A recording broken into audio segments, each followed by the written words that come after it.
start with maybe 5 or 10 drops and make the vitamin C solution. And it has to be ascorbic acid. If you use sodium ascorbate, you're not going to get the electron donor to the methylene blue. So it has to be ascorbic acid, a quarter to a half a teaspoon in some warm water. Stir it up with the methylene blue, and then you can drink it. And it doesn't dye your tongue, and it's very well tolerated. What would you say, once or twice a day? I don't know what the half-life is. The half-life is significant. I don't think you need to dose it more than once a day unless you're treating a condition, you're dealing with an infection. We talked about in the past how effective methylene blue was, amazingly, as a monotherapy in bringing people out of advanced septic shock with COVID on the ventilator, without vasopressors, and even after having coded and brought back. So if you're dealing with an earlier stage, a cold or flu or something along those lines, then you want to consider dosing it several times a day. The dosage range, generally speaking, and I got to emphasize generally, okay, is something along the lines of 0.5 milligram per kilogram body weight to up to maybe 2 milligrams per kilogram body weight. Now, what does that translate to? Well, if you're a 150-pound person, that's 70 kilograms. So 2 milligram per kilogram, that's 300 milligrams. That would be your top dose.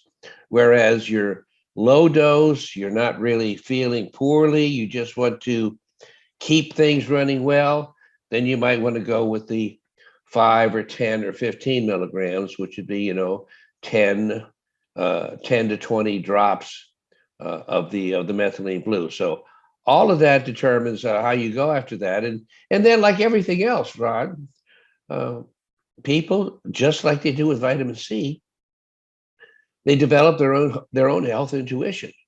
They notice, many people, just like with vitamin C, after they take a little methylene blue, they feel better in a way that they can't quite put their finger on, but they know when they're feeling better and they know when that's not there.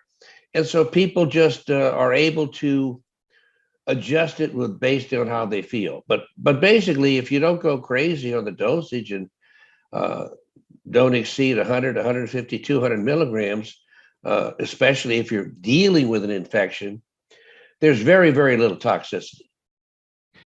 It's been around a long time.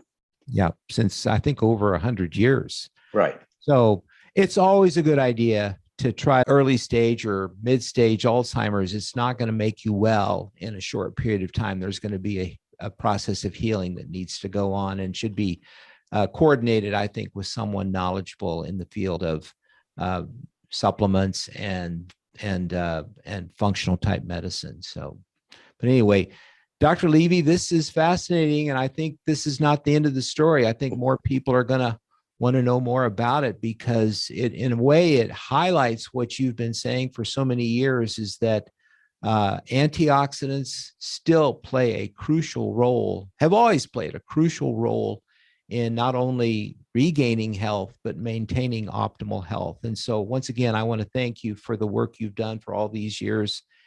If you enjoyed this episode, be sure to subscribe and leave us a review.